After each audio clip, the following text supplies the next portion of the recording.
Budget क्या है इस फिल्म का? तो मिथ्या कथा बोलेছে, ও বলেছে 10 करोड़, 10 करोड़ नয়, 10 कोटी টাকা कॉमेडी बजट এই ছবিটা। সে বলে 10 करोड़, क्या बात कर रहा है 10 करोड़? हट, इससे ज्यादा ही होगा, 10 करोड़ में थोड़ी ऐसा पिक्चर बनता है यार, मजाक मत कर, बोलना। वो बोला अरे यार मजाक कर रहा था, 25 करोड़ का बजट है। हाँ वही बोल, 25 करोड़ का है, 10 करोड़ में ऐसा थोड़ी होता है यार, वही 25 करोड़ का पिक्चर है। তো লিটারালি বোকা বানানো গেল এই ট্রেলার দেখিয়ে যে ছবিটা 25 কোটি টাকার ছবি।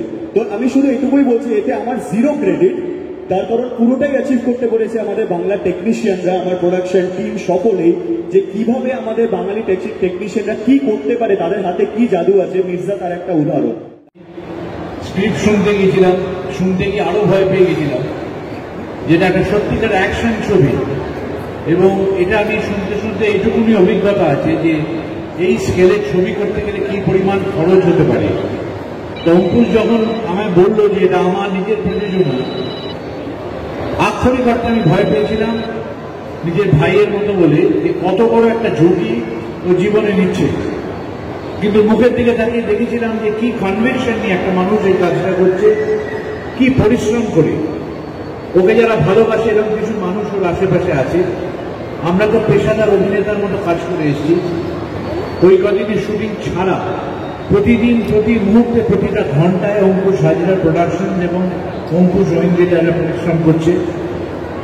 একটাই কথা বলবো, সব রকমের ছবি কলকাতার লোক দেখে, তারা প্রমাণ করেছে সেটা যে ভাষাতেই হোক। নিজেদের ভাষার ছবিতে যখন এই স্কেলের একটা ছবি হয়, সেই স্কেলটা দেখতে যাওয়ার জন্য ছবিটা দেখা দরকার, যেটা আমাদের কলকাতার টেকনিশিয়ানরা, আমাদের এখানকার মানুষরা এটা বানাতে পারে। তারপরে তার গুণাগুণ ভালো মন্দ বিচার করবেন। গুড ইভিনিং, খুব ভালো এক্সপিরিয়েন্স। আসলে কি, আমি নিজেও কিন্তু কমার্শিয়াল মুভি বাদ। আমি সবসময় খুব স্পষ্টভাবে বলি যে অ্যাজ অ্যান আর্টিস্ট কাজ যখন আসে, হয়তো আমি বিভিন্ন রকম চরিত্রে বিভিন্ন যতটুকু পেয়েছি বিভিন্ন রকমভাবে করেছি, কিন্তু আমি দেখার বেলা সবসময় প্রেফারেন্স দিই আমার নিজের ভালো লাগে অনেস্টলি মাসালা মুভিজ। সুতরাং এরকম ছবিতে কখনো কাজ করার সুযোগ পেলে, আমি বহু বছর পর পেলাম অবশ্য, তো আমি দ্বিতীয়বার ভাবিনি। তো আমি কাজটা করলাম, খুব সুন্দর একটা এক্সপিরিয়েন্স আমার কাছে, যেটা আমার নিজের দেখতে ভালো লাগে, সেটা করতে কার না ভালো লাগবে। তাই আশা করি বাকিটা দর্শকের উপরে। আমি এটা বলেছি অনেকবার যে এইটা চরিত্রটার নাম মুস্কান, এবং ভীষণ ভালো লেগেছে এই চরিত্রটা করতে পেরে। এবং আমার মনে হয় যে মুস্কানের একটা ইনার গ্ল্যামার আছে, যেটা তোমরা ছবিতে দেখা করে কিচ্ছু হয় না, তাকে ফিরেও তাকায় না। ওটাই 10 বছর আগে হয়েছিল, এখন আর কিছু না। দেখো আমি তো পয়সা পাইনি, আমি কি করে বলবো। অঙ্কুশ দা অ্যাজ এ প্রডিউসার কেমন, দেখো আমাকে জানতে চাইলে আমি ঘরের মানুষ, আমি ভালো বলবো। আমার মনে হয় যে ইন্ডাস্ট্রিতে এবং বাকিরা যেটা বলছে যে ভীষণ ভালো এবং সবকিছু ঠিকঠাক সময় হয়ে গেছে, এবং যাদের কিছুও বাকি আছে সেটাও তাদের আশ্বাস আছে যে পেয়ে যাবে। তো ভালো, ডেফিনেটলি। এখন অব্দি 1 পয়সা নেই। না অ্যাকচুয়ালি অনেস্টলি বলতে, অ্যাকচুয়ালি যে ধরনের ক্যারেক্টারটা ডিমান্ড করছিল, এই ধরনের আমাদের একটা ম্যাচিওর, দেখতে সুন্দরটা পরের কথা, বিকজ খুব চ্যালেঞ্জিং খুব ক্যারেক্টার। না দেখতে সুন্দরটা পরের কথা, সেটা ক্রাইটেরিয়া নয়, বাট ভীষণ ম্যাচিওর এবং ভীষণ দক্ষ অভিনেত্রীর ভীষণ দরকার ছিল। এবং ওর এত বছরের এক্সপিরিয়েন্স, সে টেলিভিশন থেকেই চাই বলো না কেন, তো সেই জন্যই মেনলি ওকে সিলেক্ট করা হয়। দেখো ডিফিকাল্ট, দেখো আমি তোমার অনেস্টলি কথা বলছি, মানুষ না তার সর্বস্ব দিয়ে সবকিছু দিয়ে রিস্ক বলো বা যাই বলো না কেন তখনই নেয় যখন সে জানে যে জিনা ইহা মারনা ইহা ইসকে সিওয়া জানা কা। তো এরকম সিচুয়েশন আমার এখানেই, আমার বাংলা ইন্ডাস্ট্রিতেই, আমার শুধু বাংলা ইন্ডাস্ট্রিতেই আমার সবকিছু। তো আমি যদি আমার এবং লাইফের জন্ম থেকে মৃত্যু অবধি মানুষের সারাক্ষণ রিস্ক নেয়, যারা সাকসেস পেয়ে এসছে বা সাকসেসের একটা মানে কি বলবো শিখরে পৌঁছেছে, তারা জীবনে রিস্ক নিয়ে পৌঁছেছে, এবং সেটা সেখানেই করেছে যেখানে সে বিলিভ করে যে আমার তো এটাই করণীয়, আমি এর বাইরে তো কিছু জানিই না, করতেই পারি না। যারা বিজনেসম্যান তারা বিজনেস, যারা ফিল্ম স্টার যারা ক্রিকেটার তারা ক্রিকেটার। তো সেই জায়গা থেকে আমার মনে হয় আমার এইটাই করণীয়, আমি এটাই করতাম। তো আমি আমার সর্বস্ব বা যে কোনো লাইফের সব থেকে বড় রেস্ক আমি যদি নিই তাহলে আমি এইটাই নেবো, ফিল্মেই নেবো। তো তাই জন্যই মির্জা তৈরি হওয়া, এবং বাকিটা আমার টিমকে অনেক অনেক থ্যাঙ্কস এবং হ্যাটস অফ যে এটাকে অ্যাচিভ করতে পেরেছে তারা। দেখো, এইটা আরেকটা জিনিস আমি বলতে চাই যে কেউ চান্স পায় না সেটা নয়, কিন্তু চান্স হয়তো দেওয়া হয়, কিন্তু সেটাকে খুব সিরিয়াসলি এবং ডেডিকেটেডলি নেওয়া উচিত আমাদের প্রত্যেকটা শিল্পী, এবং সেটার উপর ওয়ার্ক করা উচিত আমার মনে হয়। আর হ্যাঁ, বাংলাতে অতটা সুযোগ মেয়েদের অ্যাকশনে হয়নি, কিন্তু আমি কোয়েলদির ক্ষেত্রে বলবো, কোয়েলদি নিতিন মাসিতে ফাটি অ্যাকশন করে, আর সেটা আমার ভীষণই ভালো লাগে, এবং সেখান থেকে একটা বলতে পারো আমি ইন্সপিরেশনও পেয়েছি।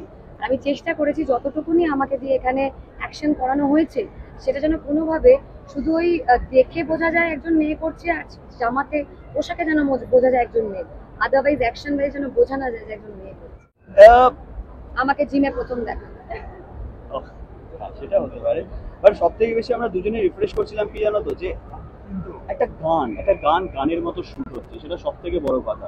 এবং বহু বছর কমার্শিয়াল সিনেমা যেহেতু হওয়া বন্ধ হয়ে গেছে, তো সুতরাং আমরা ভুলেই গেছি যে কবে আমরা এরকম গান করেছি। সব এক ঘরের মধ্যে সব গান হচ্ছে সব জায়গার মধ্যে, একটা কি বলে ওটাকে জানো, কি টার্মস যেন বলে, যেটা ওই গল্পের মধ্যে গান হচ্ছে ওরকম টাইপের একটা, গল্পের গরু গাছে না ওরকম না, টার্মটাই ভুলে যাচ্ছি, বাট ওই মানে স্বপ্নে গান, না টার্মটা ভুলে যাচ্ছি, বাট যাই হোক, বাট অ্যাকচুয়ালি প্রপার একটা ড্রিম সিকোয়েন্স, যদি একটা ড্রিম সিকোয়েন্স, একটা সিকোয়েন্সিয়াল একটা সিকোয়েন্সের মধ্যেই আছে গানটা।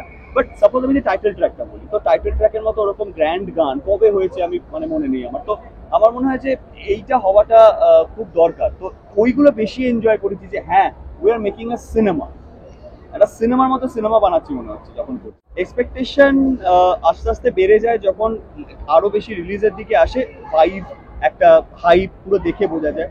তো Mirza I think one of the biggest hype film এখনকার সময়, তো সেই জায়গা থেকে এক্সপেকটেশনটা আরো বেশি হবে। এটা আমাদের হয়, এটা দেখো এটা না ট্রোলের, আমি সরি, ভেরি সরি, আমি তোমারটা বলছি। অঙ্কুশ দাকে আমি যখন প্রথম কেল্লাপাতাতে দেখেছিলাম, আমি এখন মাইকের সামনে ক্যামেরার সামনে বলছি, অত্যন্ত খারাপ অভিনয় হয়তো করেছিলেন, আমাদের সবার মনে হয়েছিল অ্যাজ আমি সাত পাকে বাঁধা ভীষণ খারাপ অভিনয় করতাম, কিন্তু কোথাও না কোথাও যারা আমাদেরকে দিয়ে কাজ করাতেন তারা বুঝতে পারতেন যে এর মধ্যে আছে, কিছু মানুষকে দেখেই বোঝা যায় এর মধ্যে নেই। তো অঙ্কুশ দা সুযোগগুলো যেগুলো পেয়েছেন প্রত্যেকটা ছবিতেই অঙ্কুশ দা বেস্টটা দেওয়ার চেষ্টা করেছে। সরি, আমি ওর হয়ে উত্তর দিচ্ছি, ভেরি সরি। কিন্তু কোথাও না কোথাও আমার মনে হয়েছে যারা আমাদের এখানকার টপ প্রডিউসার বা ডিরেক্টরের কথা আমি বলছি না, যারা একটা ছবি মার্কেটে করতে এসছে, অঙ্কুশ দা তার 1000% দিয়েছে, তারা তার 1%ও দেয়। সেখান থেকে যেহেতু অঙ্কুশ হাজরা নামটা খুব বড়, উনি ট্রোল হয়ে গেছে, আমার এটা পার্সোনালি মনে হয়েছে, আমি বলেছি বাকিটা ছিল না দেখো, একটা আমাদের কমার্শিয়াল অ্যাক্টরদের একটা তকমা থাকে যেটা নাচতে পারে, সবকিছু পারে, বাট অ্যাক্টর আমরা যাই করি না কেন, অ্যাক্টর কেন অনেক সেকশন অফ পিপল আছে যারা অ্যাক্টিংটা তখনই অভিনয় মনে করে যখন খুব গম্ভীর হয়ে কিছু একটা করলো বা চোখে জল এনে দিল। তাই জন্য কমেডি অনেকটা অ্যাজ অ্যান অ্যাক্টিং হিসেবে পিছিয়ে।